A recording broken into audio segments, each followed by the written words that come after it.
Irving residents got up early to board this bus. The destination, Oklahoma.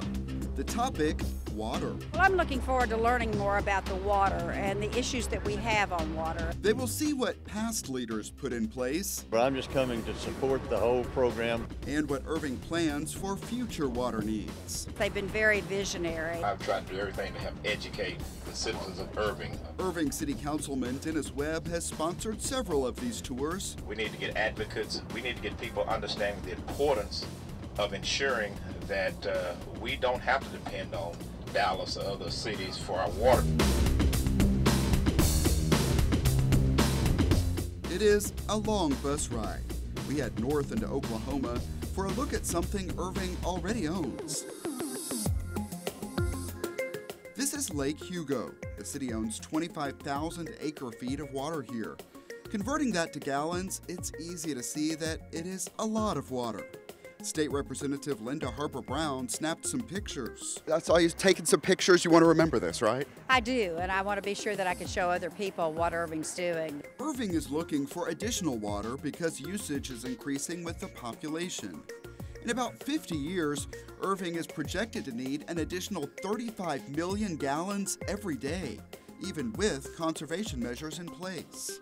Kind of interesting to be standing in Oklahoma, but be looking at something that belongs to Irving, right? That's right. Here we own this water that we're looking at out here, and we're going to need it. You know, you hope that people, start to understand that this is a finite resource. I understand that this lake comes up real quick when they do have a rainfall, and that makes it real good for us. What I want people to do is actually have firsthand experiences on Lake Hugo itself, so that these people who's come on these water tours, when they hear the term Lake Hugo, they'll know exactly what we're talking about. But this is the challenge. The water is here in Oklahoma, with no connection to Irving's water system.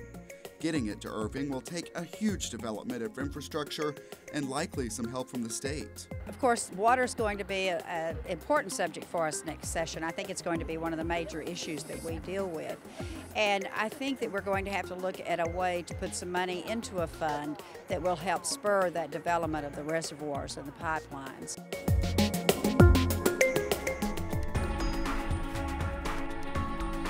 Back on the road, we get a glimpse of a potential path of getting that water to Irving. Pipelines could be built in place of this rarely used railroad. Pipelines already run from the next highlight of the tour, Lake Chapman, also called Lake Cooper. This is Lake Cooper. This is where the city of Irving gets 85% of its water from. The other 15% we buy from Dallas, unfortunately. Building this lake, clearing legal hurdles, and getting this water to Irving took decades. That's why leaders want to move now on future needs that are still years away.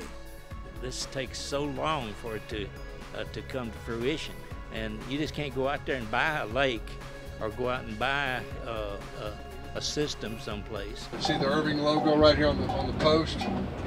This is Irving property you're entering. Next stop is a leveling reservoir near Merritt, Texas. What you have here is the water when it's pumped out of Lake Cooper. It comes uphill to this leveling reservoir where they utilize this reservoir to store it, to bleed the lines, and then from here it is gravity fed down to the pump station about 5 miles. Many of the tour goers walked a lap around the reservoir to get a better perspective on the size. What impressions do you get just by walking around this? There's a lot of water. It has to come through here. It's another credit to the vision of some of our city leaders years ago. Who'd ever thought something like this would be in play? Back on the bus, we pass Hickory Creek. It just releases here and it flows down into Lake Levant. This is probably water that you saw about 2 or 3 minutes ago.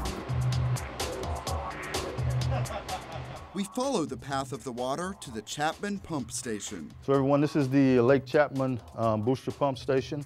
This is where we push the raw water into Irving so that Irving can treat it to get the water out to you citizens.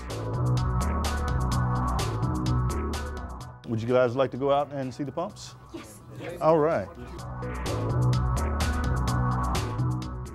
We've got 6 pumps out here in the pump station. 4 25 million gallon per day pumps, and I've got 2 17.5 million gallon.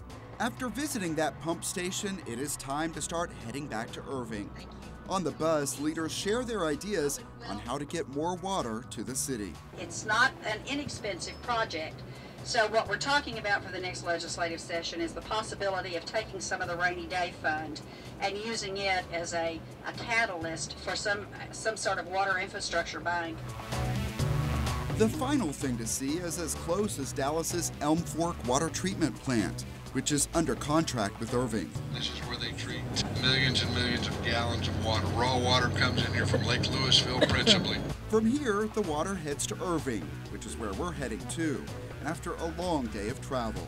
The great distance is a reminder of how complex the water system is. Great day. Impressions that tourgoers say will not be forgotten.